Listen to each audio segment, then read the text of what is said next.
best recent gig would be at the Shakespeare in Sheffield with the Violet May performing, a new Sheffield band that are a rocking, hoofing new band from Sheffield.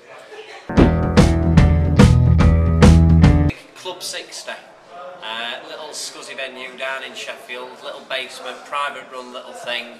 Only get about 100 people in there, absolutely buzzing, little cellar. It's like a cavern, old cabin club. It's 3 cellars in one, little blues. You can't pay to get in, you've got to be invited. Cool. Best gig in town.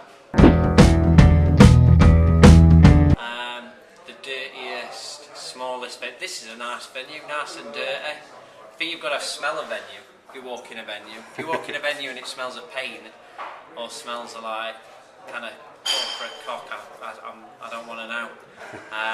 But best venue, Lead Mill's a good venue in Sheffield. Yeah. Still Independent.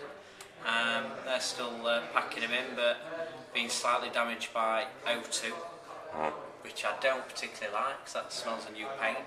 So I'm not having that at all. So I go for Lead Mill.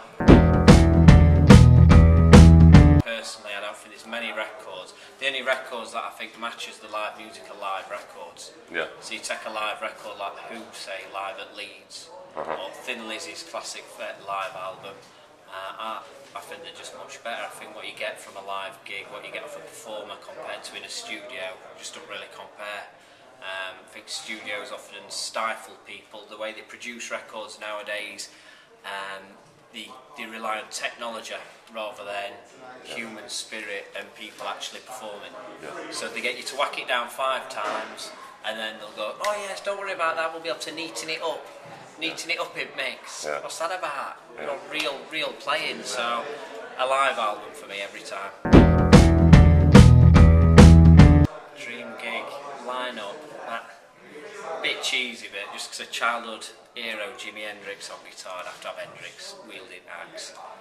Bernard Edwards on bass from Chic, dropping some funky wee lines. John Bonham on kit, just to take that funky bass line into that kind of rocking edge. And singer, probably knock it on its head and have some dude like singing opera or something like Pavarotti. Pavarotti with Hendrix behind him. That's what I want to sing. My name's John from Reverend the Makers, and get your ears out.